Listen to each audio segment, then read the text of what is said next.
go with being a massive card here, International Fight Week. You're facing a legend of the sport in this spot. I mean, does this feel like a big moment in your career for you? Oh, yeah, the biggest. I'm stoked, man. I'm ready to get in there and get brawling, right? I love it. Looks like it should be a brawl. I wonder, Robbie's kind of like one of the most beloved figures in the sport, right? Is it challenging at all to be like, my job is to go out there and send this dude into retirement with a loss? No, it's just another fight. I've got to fight a few legends, so that's nothing new to me. I'm going to go in there. He's an opponent, and I'm going to try to punch him in the head. Very nice.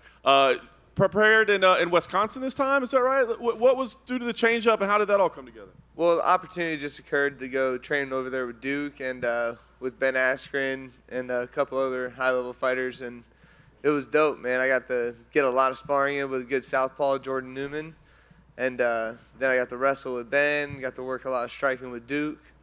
It was just everything fell in place, and we went up there for 5 weeks. So I really miss my family. Well, that's what I was going to ask you about. It seemed like the training was high level. You being away from your family that long seems like a tough assignment. So is this something that you would do again, or you're like, that was once and we'll never do that again? Maybe again in the future, but not anytime soon. Definitely not this year again.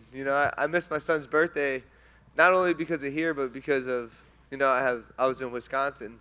So I miss my kids. Father's Day, I miss Father's Day. We almost left, me and my coach. We were like, yo, I'm done with this. We're going back. And then we were like, no.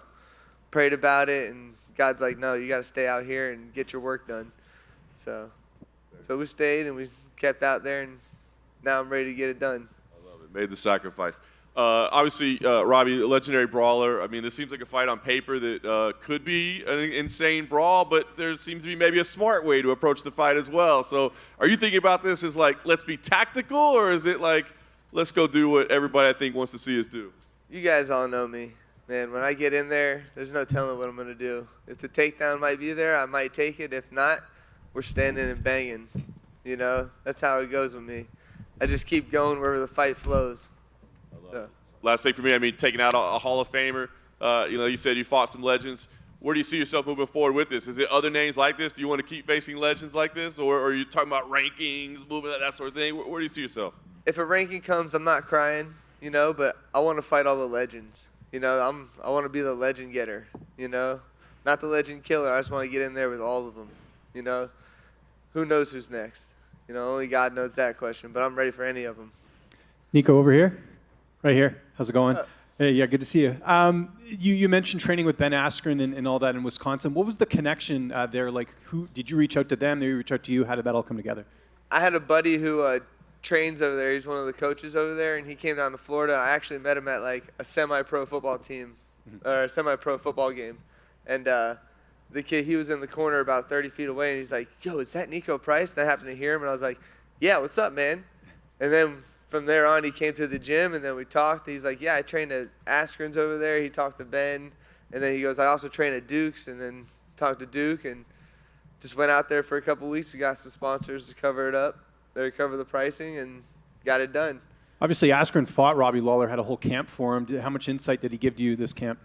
He gave me some good little pointers and stuff to like look out for him, just stuff they looked for, because the fight he had with Robbie was totally like, That's like a weird one, yeah. Yeah, that was a weird fight. Robbie took him down, and then a bulldog choke occurred. That's like one of the few bulldog chokes in the game, Would you say this camp was a bit better in the sense that, and I know you miss your family, but you also don't have to be a dad. You can kind of just focus on fighting. Do you feel like this camp was maybe a bit better than other ones just from that perspective? It was weird. I got to feel what it felt like to not have kids, which is I really actually don't like. My kids are my motivation, so like that's why we almost left Milwaukee and Father's Day, because I was like, dude, I got to see my kids, like some of my babies are like, you need to come home, when are you coming home? Tomorrow, right? And I'm like, we got 3 more weeks, man. Sorry, Micah, I'll be home soon though. But yeah, it was weird to me. Actually being able to sleep at night. Normally I'm getting kicked by babies and kids all night, or someone cries, I got to get up and run over there and just see what's happening because of the parent feeling like, oh God, something happened. Get over there. But And I was just going to ask, does this change your corner at all as far as who will be in the cage with you on Saturday? No, I have my same corner. My only new corner would be my wrestling coach I'm bringing in this time. So he'll be in there with me. And just last one for me. Are you surprised this fight's not on the main card with it being Robbie's retirement fight? I don't know. The whole entire card's stacked. You know, there's a lot of prospects coming up. There's a lot of great fighters on the card. So, you know, we fall where we fall. Simple as that. Niko, over here. In the past, we've heard fighters when they've had to leave their families, like it being away from them for so long, it makes them kind of hate their opponent. Like, you're the guy, you're the reason I'm not around them. Are you a guy like that? Is that any moment in your mind where like Robbie's the guy that I have to do this for? No, I'm not like that at all. I saw Robbie in the hotel yesterday, and I walked over to him and shook his hand and was like, "What's up, legend?" You know, like, I got nothing against him, man. You know, I just know that this is my job. It's part of the business. And I chose to take this opportunity to go away and train 5 weeks at a new area where I'm not comfortable. You know, so uncomfort builds greatness. And I was just ready to get it done now. Kind of going off of your interaction with Robbie, he seems like a guy that a lot of there's not many fighters that dislike Robbie Lawler. So I'm curious, like, do you have a favorite fight memory of Robbie's, like a favorite fight from watching his career? Yes, I do. The Roy McDonald fight is awesome. You know, that's just a fight of two warriors not quitting, and then Robbie screaming at someone with 3 lips. You know, so I would say that's probably one of the favorite. Just over here. Just going off the back of that, do you have any other memories or you know, any other words to say about Robbie and his career, perhaps? To me, he's a legend, man. He's had the belt, defended the belt in spectacular fashion. He's just been in the sport for over 20 years. You know, he started at 18, I think, fighting, like professionally. I started at 18, but I wasn't professional at 18. You know, he was in there knocking people out on camera at 18. So, you know, I've been talking about this fight since I was 18. You know, like when I started, I found out who he was and what he's done. I was like, man, one day, what if we get in there with Robbie? And then, like I've been telling everyone, the email came through, and I was like, yeah, let's go. It's here. Time to go. And someone that's also being inducted into the Hall of Fame is Donald Cerrone, who you fought before in the past. Do you have any thoughts on his career and him being inducted into the Hall of Fame? They're both legends. You know, in my eyes, I have utmost respect for them both. You know, they've done things that I haven't got to do yet, but I will be doing.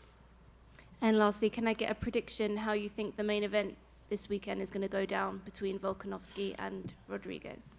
I'm definitely a Volk fan. Like, Volkanovski is a beast. You know, he's well-rounded everywhere. Yair he's spontaneous everywhere. Me and him sort of have the same type of style. He's just a jumper and a spinner, you know? And I lay on my back and heel kick people. But no, I'm going to be going with Volk because he's earned my respect. I got to talk to him. We both like doing fun things, hanging out with our family, paddleboarding, all types of craziness. So, Niko, Robbie's last fight over here to your right. I see you. Robbie's last fight was on last year's International Fight Week versus Bryan Barberena. I just want to see if you got to catch that fight and what did you make of that fight? Yeah, that fight was great. He was doing really good, man. And then elbows change everything. You know, you get hit with an elbow, it's like getting hit with a mallet. You know, not a rubber mallet, good old steel one. And you're back at the T-Mobile Arena in a big Vegas fight week. I mean, what's been your favorite part about this fight week specifically? Same stuff, you know. We get to come in here, we get to talk to all you cool people. You know, you get to see a bunch of other cool people. Just a great experience all around. Thank you.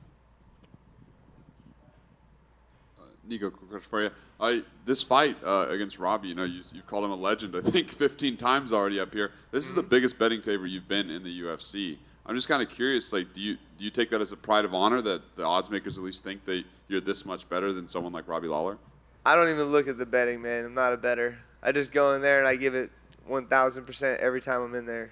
You can expect that every time I'm in there, that I'm coming for the finish, and I'm going to give everything I have until I die. Perfect. And then I'm just curious, obviously in Vegas this week, kind of curious what your favorite thing about Las Vegas is. The heat makes it easy to cut weight.